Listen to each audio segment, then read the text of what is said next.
మార్గశిర మాసం కృష్ణపక్ష చతుర్థి నాడు ఆకురత సంకష్ట వ్రతాన్ని ఆచరిస్తారు. ఆకురత సంకష్టి రోజున గణేశుడిని ఆకురత రూపాన్ని పూజిస్తారు. శ్రీ గణేశ రూపం చాలా శుభప్రదమైనది, అదృష్టవంతుడిగా పరిగణించబడుతుంది. ఈ రోజున భక్తులు ఆకురత మహాగణపతి రూపమైన గణేశుడిని మరియు దుర్గ పీఠాన్ని పూజిస్తారు. ఆకురత అనే పదానికి ఎలుకను రథసారథిగా కలిగిన ఉన్నవాడు అని అర్థం. 2025 డిసెంబర్ 7వ తేదీన ఆదివారం సాయంత్రం 6 గంటల 24 నిమిషాలకు చతుర్థి తిథి ప్రారంభమై డిసెంబర్ 8వ తేదీన సోమవారం సాయంత్రం 4 గంటల 3 నిమిషాలకు చతుర్థి తిథి ముగుస్తుంది. కష్టాలను నాశనం చేసే శ్రీ సంకష్ట గణపతి సాధారణ రూపం బంగారు రంగులో ఉంటుంది. ఎరుపు కమలం మీద నీలిరంగు వస్త్రాలతో ధరించి ఉంటాడు. ఆయన వరద ముద్రలో సమృద్ధిని ప్రసాదిస్తూ మొనికాడ పాశం మరియు పాయసం గిన్నె పట్టుకొని ఉంటాడు. భక్తులు ఉదయాన్నే నిద్రలేచి స్నానం ఆచరించి ఇంట్లో పూజ స్థలాన్ని శుభ్రం చేస్తారు. విగ్రహం లేదా శ్రీ గణపతి చిత్రాన్ని పూలతో అలంకరించి గరుకను సమర్పిస్తారు. చందనం, కుంకుమ మరియు దీపధూప నైవేద్యాలను సమర్పించి మోదకం, పాయసం, ఇతర సంబంధిత బియ్యం వంటకాలను నైవేద్యాలుగా సమర్పిస్తారు. గణపతి ఆవాహన చేసే శ్లోకాలు, సూత్రాలు పాటించి సంకష్ట చతుర్థి వ్రతానికి సంబంధించిన కథను చదివి పాటిస్తారు. కొంతమంది భక్తులు ఆ రోజున ఉపవాసం ఉండి సాయంత్రం నాటికి గణపతి ఆలయంలో ప్రత్యేక పూజలు, అభిషేకాలు మరియు అర్చనలు చేస్తారు. భగవాన్ గణేష్ యొక్క అమితమైన భక్తులు సంకష్ట చతుర్థి పండుగలను అత్యంత పవిత్రమైనదిగా భావిస్తారు. అన్ని సంకటహర చతుర్థి వ్రతాలను నిజాయితీగా ఆచరించడం తప్పనిసరిగాని నమ్ముతారు. సంకష్ట ఆకురత శ్రీ గణపతి పూజ వలన కోరికలు నెరవేరడం, సంతానాన్ని దీవించడం, జీవితంలో అన్ని సమస్యలను తగ్గించడం, శ్రేయస్సు, మోక్షాన్ని పొందడం, పునర్జన్మ లేకుండా చూసుకోవడం వంటివి శ్రీ గణపతి పూజ వలన జరుగుతాయి. పార్వతీదేవి ఒక రోజున తన కుమారుడైన గణేషునితో మార్గశిర మాసంలో నిన్ను ఏ రూపంలో పూజిస్తారు, దాని విధానం, ఆ రోజు ఎలాంటి ఆహారం తీసుకోవాలని పార్వతీమాత గణేశుణ్ణి ప్రశ్నిస్తుంది. అప్పుడు గణేశుడు ఇలా అంటాడు: ఓ జగదంబే, పౌషమాసం చతుర్థి అన్ని రకాల అడ్డంకులకు తొలగించడానికి ప్రసిద్ధి చెందింది. నా యొక్క ఈ రోజున గణేశుడి ఆకురత రూపాన్ని పూజిస్తారు. సంప్రదాయంగా గోమూత్రాన్ని మాత్రమే ఆహారంగా తీసుకుంటారు మరియు రోజంతా తినకుండా ఉపవాసం ఉండాలి.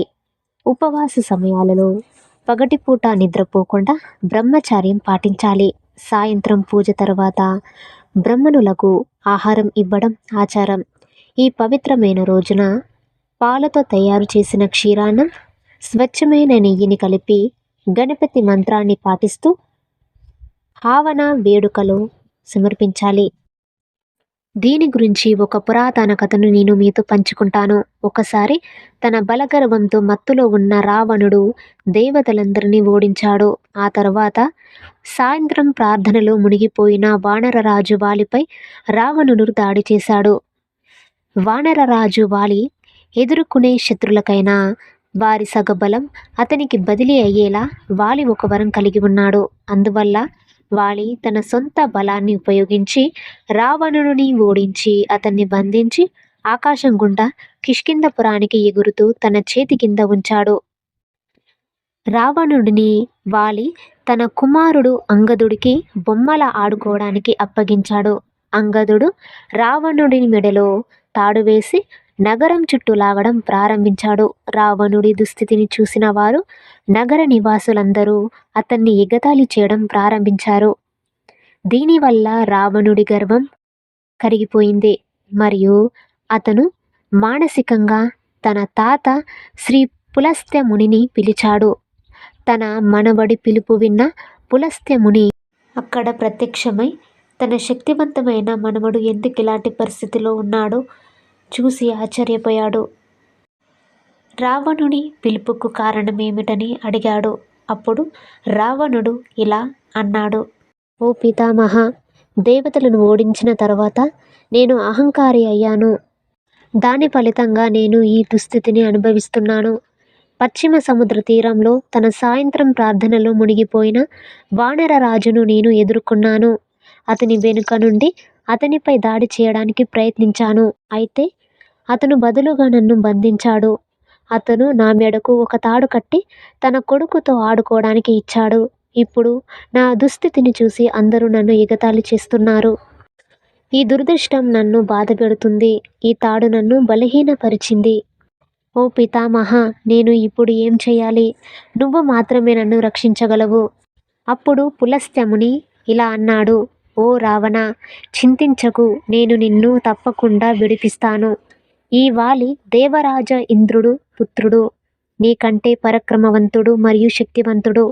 అతని మరణం మహారాజు దశరథుని పెద్ద కుమారుడైన శ్రీరాముడి చేతిలో జరగనుంది. రాక్షసుల రాజా, మీరు వాలి బంధనం నుండి విముక్తి పొందాలనుకుంటే నా మాటల ప్రకారం విఘ్నహర్త గణేశుడి ఉపవాసం ఆచరించండి. పురాతన కాలంలో దేవరాజ ఇంద్రుడు వృత్తాసురుణ్ణి చంపినందుకు ప్రాయచిత్తంగా ఈ ఉపవాసాన్ని పాటించాడు. కాబట్టి మీరు కూడా ఈ సంక్షోభాన్ని నాశనం చేసే ఉపవాసాన్ని ఆచరించాలి. ఈ ఉపవాసం ప్రారంభంతో మీ బాధలన్నీ త్వరలోనే తొలగిపోతాయి. ఇలా చెబుతూ ఋషి పులస్త్య అడవి వైపు నడిచాడు. తన తాతగారి సూచనలను అనుసరించి రావణుడు ఉపవాసం ఆచారం పాటించాడు. ఈ ఉపవాసం ఫలితంగా రావణుడు బంధనం నుండి విముక్తి పొంది తన రాజ్య సుఖాలను తిరిగి పొందాడు అని శ్రీ గణేశుడు తన తల్లి జగదంబతో వివరించాడు.